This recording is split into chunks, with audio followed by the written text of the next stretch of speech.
Hello guys, kembali lagi di Zoo Official. Jadi gimana nih kabar kalian? Sehat semua kan? Terima kasih ya yang sudah mau meluangkan waktu untuk menonton channel ini. Oh iya, terima kasih juga yang sudah mau like, komen, dan subscribe. Sebelum kita memulai videonya, intro dulu ya guys.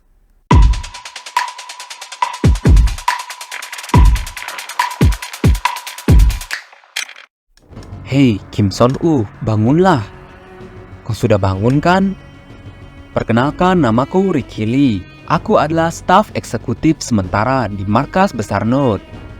Meskipun tempat ini tidak nyaman, tapi aku harap kau mengerti situasinya, ucap dari Ricky. Kau berencana menghabisi kami kan? Tanya Son-woo. Kau itu sungguh orang yang to the point ya. Kenapa kau berpikir begitu? Tanya dari Ricky kembali. Simpel saja, Note akan menghukum orang-orang yang menentangnya. Bukankah itu tujuan kau memasang kalung bom padaku? Ucap Son-woo. Kau benar-benar orang pemandu veteran yang kompeten ya. Hal itu harus dilakukan agar ketertiban di Wilderness tetap terjaga. Tapi jika kita menarik garis besarnya, bukankah kalian semuanya bidak dari manajer itu? Para petinggi Note telah memberikan hukuman padanya dan orang-orang lain sepertinya, ucap dari Ricky. Mendengar itu, Son-woo sangat terkejut dengan fakta kalau manajer Kim Busi telah diberikan hukuman. Pastinya itu adalah hukuman yang berat. Son-woo kemudian bertanya kepada apa yang telah Note lakukan kepada Jae-sung. Lee Jae-sung, seorang metahuman ranking tinggi dari Note, tapi telah melakukan pengkhianatan pada Note. Dia juga telah bergabung dengan faksi anti-Note atas kemauannya sendiri. Kejahatannya lumayan berat. Hanya saja, ia telah dibebaskan 4 hari yang lalu. Alasannya karena ia sudah tak memiliki kekuatan lagi. Mungkin saja karena ia terlalu lama berada di bawah kendali pembunuh itu. Maka dari itu, markas besar Note membiarkannya mati dengan sendirinya di Wilderness. Bagaimana hal itu bisa terjadi dengan ketua Jisung dan manajer cabang? Gumam dari Son-woo yang tak percaya dengan semua fakta yang didengarnya. Meski begitu, ada hal yang penting aku menemuimu, Son-woo. Posisiku di Note sebenarnya adalah instruktur pusat pelatihan. Hal yang ingin aku bicarakan padamu adalah, tapi kita diajak berpindah scene ya guys. Scene ini pun memperlihatkan Son-woo telah dibebaskan dan pergi dari tempat itu. Arang dan Hyun pun menyambut Son-woo yang akhirnya dibebaskan dari para orang-orang Note itu. Menurutmu apakah mereka akan kembali? Tanya dari Maeda Toshiro. Kembali atau tidaknya mereka? Tidak ada pilihan yang bisa kita lakukan sekarang. Kita hanya bisa menunggu dan mengamati selama 15 hari setelah kesepakatan kita bersama. Wah, jadi makin penasaran ya. Sampai-sampai harus di-cut ya sama penulisnya. Arang kemudian bertanya mengenai keberadaan Sena dan Minnie. Di sini Hyun mengatakan kalau Sena akan mendapatkan pengobatan dari Note dan Minnie memilih untuk menemani Sena. Sebenarnya Son-woo di sini berbohong ya guys, karena Arang adalah orang normal. Jadi orang-orang Note tidak memberitahukan kebenarnya kepada Arang. Jadi si Son-woo gak punya pilihan lain ya selain berbohong kepada Arang. Lalu Son-woo mengatakan kalau mereka akan berpisah untuk sementara waktu, karena harus ada yang ia urus. Son-woo juga meminta Hyun dan Arang untuk mencari seseorang untuknya. Scene pun berpindah dan Son-woo telah sampai di markas distrik 17. Wah, langsung ya berubah 180 derajat setelah Note menyerang tempat itu. Di dalam bahkan kondisinya jauh lebih parah daripada di luar. Markas distrik 17 sekarang terlihat seperti bangunan terbengkalai. Melihat keadaan markas, betapa terkejut dan sedihnya Son-woo. Cairan merah pun ada di mana-mana, pertanda orang-orang distrik 17 telah dibantai habis-habisan oleh Note. Kumohon manajer, Tolong jangan mati, gumam dari Son U yang berlari mencari-cari manajer Kim Busi. Akhirnya di suatu ruangan, ia menemukan manajer yang telah tergeletak lemas ditemani oleh Jamie. Coba kalian perhatiin di sana ya, ada ember yang berisi penuh cairan merah. Apa ya yang dilakukan Note pada manajer cabang? Son U, kau telah kembali. Maafkan aku. Kali ini aku tak bisa menjabat tanganmu, ucap lemas dari manajer. Mendengar perkataan itu, Son U pun segera memeriksa keadaan manajer.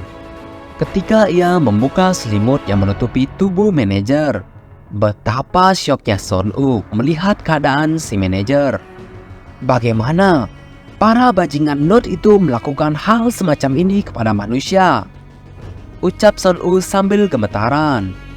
Manajer pun berkata, ini adalah harga yang harus dibayarkan telah melawan organisasi sebesar Note. Karena terlalu sadis, ini mimin sensor ya. Manajer cabang melanjutkan perkataannya. Ini bukanlah hal yang besar, Son U. Banyak orang yang telah mati hanya karena berusaha menyelamatkanku. Dan aku sangat menyesali itu. Manajer, bukankah kau bisa memprediksi masa depan? Kenapa kau tak membentuk tim untuk menantang Note? Kau salah, Son U. Aku akan memberitahu semuanya padamu sebelum terlambat. Manajer kemudian menyuruh Jamie untuk meninggalkan ruangan agar mereka berdua dapat berbicara. Setelah Jamie meninggalkan ruangan, manajer menjelaskan semuanya yang terjadi pada Son U. Dengarkan aku baik-baik, Son U. Kemampuanku bukan memprediksi masa depan, tapi kemampuanku adalah memori. Aku bisa mengingat apa yang orang lain tak bisa ingat. Aku bisa mengingat apa yang telah terjadi di kehidupanku sebelumnya. Jadi bisa dibilang aku menjalani kehidupan yang sama lagi. Mendengar hal itu, semua kecurigaan Son U tentang manajer pada waktu itu pun terjawab. Semua masuk akal sekarang, seperti potongan puzzle yang telah menyatu, gumam dari Son U. Manajer pun melanjutkan penjelasannya. Aku telah mengalami semuanya, terutama saat kedatangan para demonic beast. Lokasinya pun persis seperti di kehidupanku sebelumnya. Tapi peristiwa yang terjadi sekarang sangat berbeda. Pada beberapa kejadian, kehidupan ini sangat menyimpang dari kehidupan yang dulu. Di saat aku masih bekerja di markas besar Note, aku menghampirimu pada saat kau masih kecil. Hanya saja aku tak tahu apa yang terjadi. Tapi kekuatanmu terlambat untuk terbangkitkan dan aku berakhir seperti ini. Tapi kau sadar akan bahaya dari Note. Kenapa kau membuat gagasan tim rahasia? Tanya dari Son U. Aku tak punya pilihan selain memberontak, Son U. Aku harus membuktikan kalau hal itu salah. Kita pun flashback ke kehidupan manajer Kim Busi yang lalu. Di saat ia masih menjadi manajer dalam markas besar Note. Tapi penyimpangan mulai terjadi saat kemunculan demonic monster lebih awal 5 tahun dari yang seharusnya. Belkis, Malbas, dan Seleus, 3 monster yang jarang menampakkan diri, tiba-tiba muncul bersamaan dan menargetkan dunia ini. Hanya saja Note gagal untuk menghentikan mereka. Note seharusnya menangani demonic monster peringkat S secara teratur. Tapi setiap kali demonic monster kelas S muncul, yang terjadi pada Note hanya mengabaikan mereka. Perebutan kekuasaan dan dibutakan oleh nafsu untuk memperoleh kekuatan metahuman. Itulah yang menyebabkan bencana ini. Dan itulah bagaimana aku mati dan terlahir kembali. Dengan memori tentang Gwamyong yang masih teringat jelas. Bahkan informasi tentang para hunter masih sangat jelas dalam ingatanku. Aku tak bisa lagi percaya dengan Note, karena itu aku bertekad untuk menghentikan bencana ini. Aku pun bergabung bersama Beatrice dan membuat aliansi anti-Note dan mulai mengumpulkan orang-orang. Dan itulah awal terbentuknya Distrik 14 dan 17. Tujuan utama dari aliansi itu adalah untuk mengumpulkan Case of Nine sebelum Node yang melakukannya. Case of Nine adalah sebuah tim yang bisa mengalahkan Demonic Beast. Dan mereka adalah metahuman yang sangat luar biasa yang pernah kulihat dalam hidupku. Kami berencana untuk mengumpulkan mereka dan membantu mereka berkembang. Dan seharusnya kami sudah mulai 3 tahun yang lalu. Tapi Node-lah masalah utamanya. Karena kebodohan kami, cabang distrik yang tak ada hubungannya dengan aliansi ini memergoki kami membuat tim tersembunyi itu, dan Node pun mulai memperketat pengawasan mereka. Baru-baru ini kami menemukan salah satu dari Nine Keys, yaitu Lexi, dan mempercayakan perkembangannya ke distrik 14. Hanya saja terdapat mata-mata dalam tim tersembunyi distrik 14 tersebut. Dia adalah si pengendali. Node pun mengetahui tentang Lexi dan keberadaan tim tersembunyi. Sekarang aku serahkan semuanya kepadamu, Son-U. Memberontak pada Node mungkin bukanlah pilihan yang paling bijak. Dan kau mungkin saja dapat menghentikan bencana selanjutnya dengan memujuk Node berulang kali setelah bergabung dengan mereka. Tapi apapun keputusanmu, ingatlah pesanku. Akan selalu ada harapan jika kau mengurangi jumlah mereka sebelum pertempuran terakhir dimulai. Kenapa harus aku manajer? Ya, itu karena kau memiliki kemampuan Carnivores.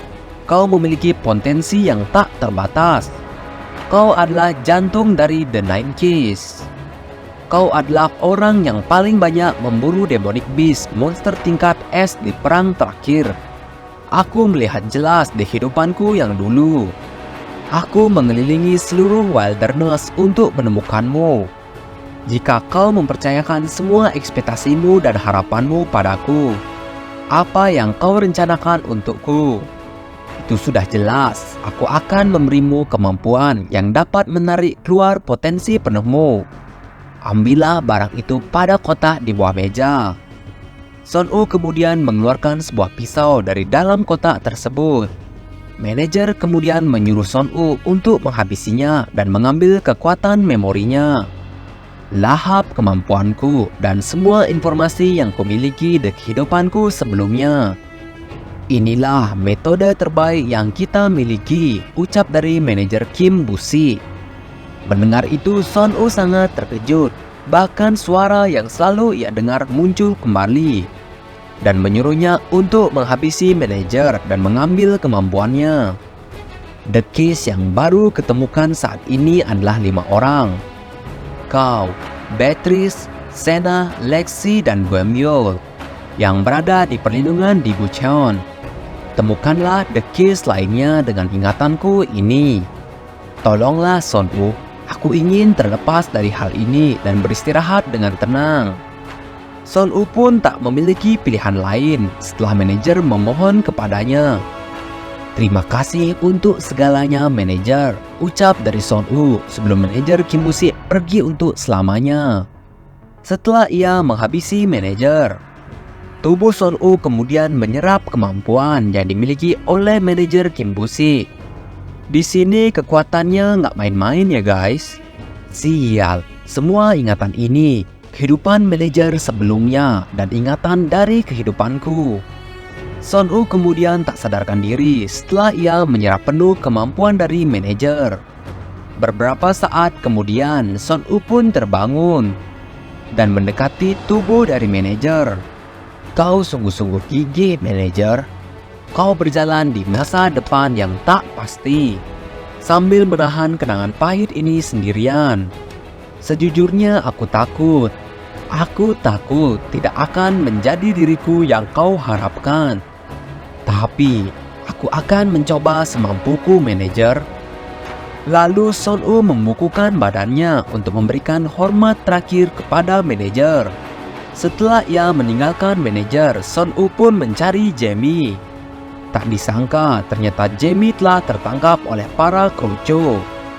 Ya, mereka adalah Kruco dari Kang Hyun-soo. Hyun-soo pun berkata kepada Son-U dengan nada bicara yang sok cool.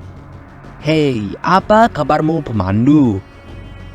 Langsung saja ke intinya, bekerjasamalah dengan kami. Kimbusi sudah tamat, aku tahu dia adalah pengkhianat Node. Kami akan mengambil alih distrik 17 dan membuat penawaran ke Node. Aku akan membangun exchange center baru untuk distrik 17. Kami butuh pemandu yang bagus. Jika kau mau bertahan di wilderness ini, bergabunglah dengan kami. Kami pasti akan memperlakukanmu dengan baik. Untuk meyakinkan Son Woo, Hyunsu kemudian melepaskan Jamie dan melanjutkan perkataannya. Saat kau melihat ini, kau akan tergoda untuk bergabung dengan kami. Inilah bukti kalau aku tidak bodoh untuk pergi ke Node tanpa persiapan. Para kroconya pun membawa sesuatu yang besar dan tertutupi oleh kain. Inilah kartu asku. Hal yang akan kuberikan kepada Node. Mungkin kau tak akan mengenalnya karena dia adalah teman yang dirahasiakan Kimbusi. Ternyata apa yang dirumorkan tentangnya tidak benar. Ia sangatlah lemah setelah tentara Node membuangnya seperti sampah dan meninggalkannya begitu saja.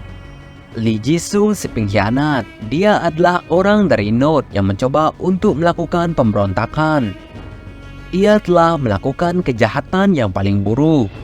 Wah gila ya, kasihan banget Mimin sama si Jisung. Di sini kita nggak tahu ya kenapa Jisung bisa kehilangan kekuatannya setelah ditangkap oleh Node. Ini Kang Hyusu ngeselin banget ya. Padahal kita tahu kan si Son Woo itu sudah benar-benar dekat sama si Lee Jisung. Son Woo pun sangat tidak percaya akan apa yang dilihatnya. Kau kira aku bodoh sepertimu? Aku tahu semuanya. Son Woo pun menjelaskan kejadian sebenarnya. Di saat para hunter di sini mempertaruhkan nyawa mereka untuk melindungi distrik 17, kau melakukan hal menjijikan seperti ini. Si Hyunsu goblok itu pun menjadi marah besar dan berniat menghabisi Son Woo. Son Woo pun berkata, "Manajer cabang, dosamu sangat besar karena menyembunyikan hal ini padaku. Selama ini kukira aku hanya bisa melahap kemampuan orang yang sudah mati. Tapi nyatanya tidak seperti itu. Terima kasih untuk makanannya," ucap Son Woo yang menyeringai kepada Hyunsu. Wah, sekarang Son Woo udah berubah ya jadi badass. Dengan kemampuannya yang udah naik level, Son Woo pun melahap kekuatan yang dimiliki oleh Kang Hyunsu tanpa harus bersusah payah bertarung dengannya. Wah, ini sih benar-benar mirip seperti Boku no Hero ya. Mimin keinget sama kekuatannya All for One. Hyunsu pun menjerit kesakitan saat Son Woo melahap kemampuannya. Makin keren ya si Son Woo setelah ia menerima kekuatan dari manajer cabang. Oke, jadi segitu dulu ya guys untuk pembahasan part kali ini. Menarik ya untuk ditunggu kelanjutan ceritanya hanya di Zoo Official. See you!